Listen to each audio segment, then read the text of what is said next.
여기는 수업이 한창인 하버드 대학교 강의실입니다.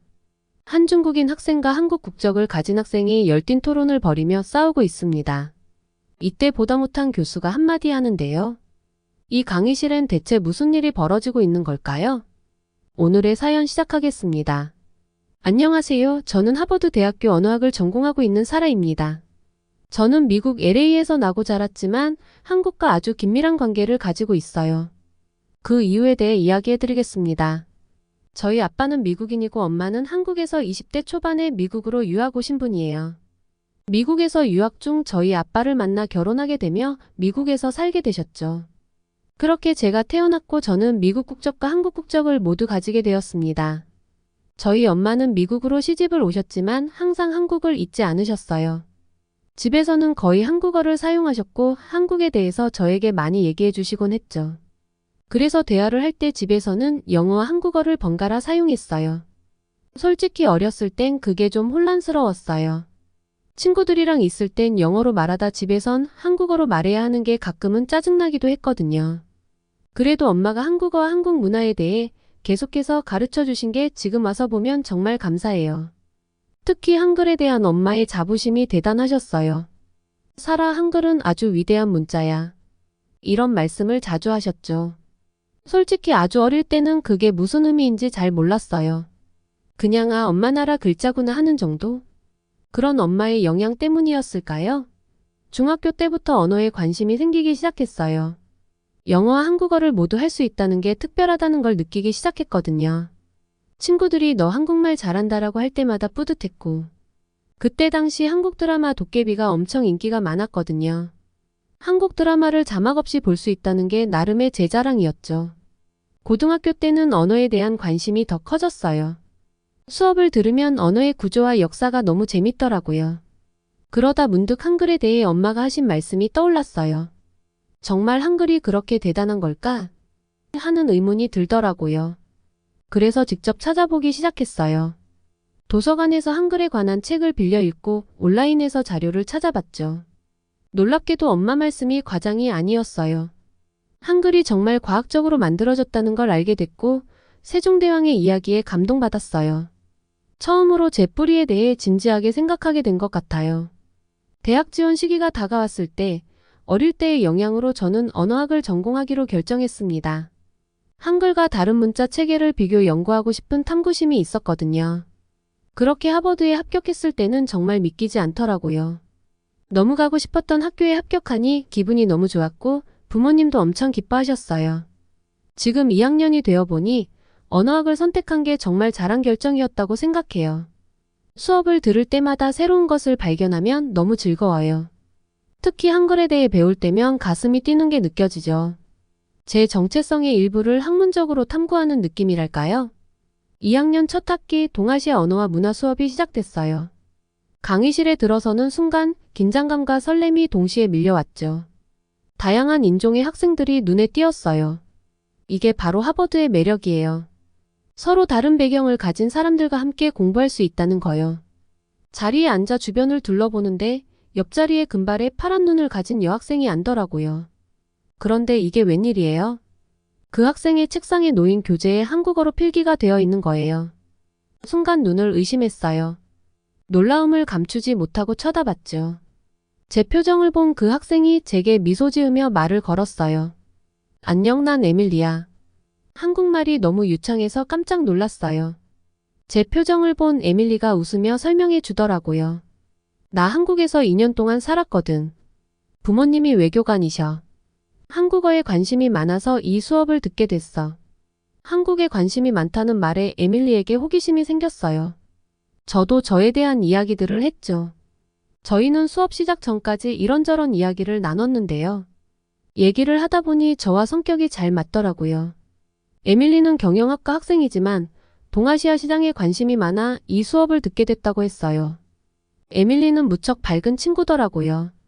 밝은 에너지와 열정이 느껴져 저도 모르게 대화하며 미소가 지어졌어요. 사라, 언어학과라고 했지? 언어학을 공부하는 거야? 정말 멋있다. 에밀리의 말에 왠지 모를 자부심이 생겼어요. 평소에는 그냥 당연하게 여겼던 제 배경이 특별하게 느껴졌어요. 그렇게 수업이 시작되고 교수님이 첫 수업으로 과제를 내주셨어요. 동아시아의 언어 중 하나를 선택해 그 언어의 특성과 문화적 영향에 대해 발표하라는 거였죠. 당연히 저는 한국어를 선택했고 에밀리도 같은 주제를 고르더라고요. 같이 준비하는 게 어때? 에밀리가 제안했을 때 솔직히 조금 망설여졌어요. 제가 한국계라 당연히 잘 알 거라고 생각하는 건 아닐까 걱정됐거든요. 하지만 에밀리의 진지한 눈빛을 보니 그런 걱정은 안 해도 되겠다는 생각이 들었어요. 그렇게 저희는 함께 과제를 하게 되었죠. 저희는 도서관에서 만나 자료를 찾기 시작했어요. 한글의 창제 원리부터 현대 한국어의 특성까지 정말 많은 내용을 공부했죠. 에밀리의 관점이 참 신선했어요. 제가 당연하게 여겼던 것들에 대해 왜? 라고 물으니 오히려 제가 더 깊이 생각하게 됐다니까요. 한글이 이렇게 과학적으로 만들어졌다는 게 정말 놀라워. 자음이 발음기관의 모양을 본떠 만들어졌다니 이런 문자 체계는 세계 어디에도 없잖아. 에밀리의 감탄에 제가 괜히 뿌듯해지더라고요. 어렸을 때부터 들어온 이야기였지만 다시 한번 한글의 우수성을 깨닫게 된 순간이었죠. 발표 준비를 하면서 저희는 더 가까워졌어요. 서로의 문화에 대해 이야기를 나누고 때로는 진지하게 토론도 했죠. 에밀리가 한국 문화에 대해 이해하려 노력하는 모습을 보며 저도 오히려 그런 자세를 배우게 됐어요. 발표 당일날이 되자 무척 긴장되더라고요. 또 한편으로는 자신감이 있었습니다. 준비를 정말 열심히 했거든요. 그렇게 저희는 발표를 시작했어요. 한글의 창제 배경과 세종대왕의 언어학적 통찰력으로 발표를 시작했죠. 그리고 에밀리는 디지털 시대에서의 한글의 우수성과 한글의 형태론적 특성, 그로 인한 언어 습득의 용이성에 대해 발표를 했어요. 저는 성공적으로 발표를 마쳤다고 생각하며 그동안 떨렸던 마음이 사라졌죠. 그때 발표가 끝나고 질문 시간에 한 중국인 유학생이 손을 들었어요. 한글은 한자에서 영향을 받은 것 아닌가요? 결국 한국의 뿌리는 중국에 있는 거라고 생각하는데요. 순간 뜬금없는 질문에 당황스러웠어요. 에밀리는 질문에 어떻게 대답을 해야 할지 망설이더라고요. 저는 목을 가다듬고 그 말에 대한 반박을 했죠. 물론 문화적 교류는 있었겠지만 한글의 창제 원리는 완전히 독창적이에요. 오히려 한글은 문자가 없는 다른 나라들에게 영감을 주고 있죠. 예를 들어 인도가 제2외국어로 한글을 채택한 것을 알고 있나요? 중국인 유학생은 처음 듣는 얘기인 듯한 표정을 지었어요. 잘 알지도 못하면서 떠드는 모습에 좀 더 세게 나가야겠다고 생각했죠. 그리고 한글은 조선의 세종대왕이 백성들이 한자의 복잡한 문자 시스템으로 겪는 어려움을 해결하고자 만든 글자예요. 현재에도 한자를 배우기란 쉽지 않죠. 중국인들조차도 한자를 쓸 줄 모르는 사람들이 있을 정도로요. 하지만 한글은 처음 배우는 외국인도 10분이면 다 알 수 있을 만큼 잘 만들어진 글자예요. 한글의 구조를 봐도 과학적으로 만들어졌다는 걸 알 수 있어요. 자음은 발성기관을 본떠 만들어졌으며 모음은 철학적 개념을 통해 만들어졌죠. 이렇게 만들어진 글자는 한글이 유일합니다. 이래도 중국에게 뿌리가 있다고 우길 건가요? 저의 대답에 교실 전체가 감탄사를 내뱉었어요. 에밀리는 환하게 웃으며 저를 쳐다보았죠. 그 중국인은 제 말에 동의하지 못하겠는지 계속해서 우기더라고요. 싸움이 벌어지기 직전이었죠. 계속 논쟁이 일자 듣고 계시던 교수님께서 중재를 하셨어요. 잠시 제가 대신 얘기를 해도 될까요? 강의실이 조용해졌죠. 그리고 혹시나 교수님께서 제 말이 틀렸다고 하실까봐 살짝 걱정이 되더라고요. 먼저 사실을 말하자면 한글은 독창적인 언어가 맞습니다. 저는 교수님의 말에 속으로 환호를 질렀어요. 아무래도 이 쟁점을 제대로 짚고 넘어가지 않으면 큰 문제가 발생할 것 같군요. 여러분 혹시 현재 세계에 약 5천에서 7천 개의 언어가 있다는 것을 아시나요? 이 중 2050년에는 상당 부분이 사라질 것으로 보고 있습니다. 교수님의 말에 강의실이 웅성거리기 시작했어요. 다들 충격적이죠? 때문에 많은 언어학자들은 어떤 언어가 사라지고 어떤 언어가 살아남을지 연구 중에 있죠. 근데 놀랍게도 언어학계에서는 2050년 이후 한글이 전 세계 언어에서 살아남을 것으로 보고 있어요. 일부 학자들은 한국어가 공용어가 될 수도 있다고 보고 있죠. 그 이유가 뭐라고 생각하시나요? 저는 한글이 세계 공용어가 될 수도 있다는 교수님의 말에 가슴이 뛰었어요. 그리고 한글이라면 정말 그렇게 될 수도 있지 않을까 생각했죠. 그리고 그 이유가 궁금해졌어요. 한글은 아까 사라가 이야기해준 대로 세종대왕이 과학적으로 백성들을 위해 직접 만든 언어이죠. 그리고 현재 세계 공용어인 영어도 효율을 위해 시민들에 의해 만들어진 언어입니다.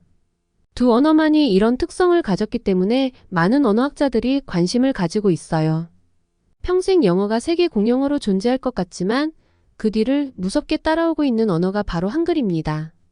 로버트 램지는 한글이 세계의 알파벳이 될 것이라고 전망하기도 했죠. 현재 한류 열풍이 돌기 시작하면서 한국의 인기가 치솟고 있어요. 한국의 음식과 문화에 세계가 열광하고 있습니다. 이 영향으로 한국어 교육에 대한 열망도 높아졌고요. 한국어를 배우고 싶어하는 외국인들이 많이 늘었고 너도 나도 배우고 싶어하죠. 미국 미네소타주에 한국어 마을이 있다는 걸 아시나요?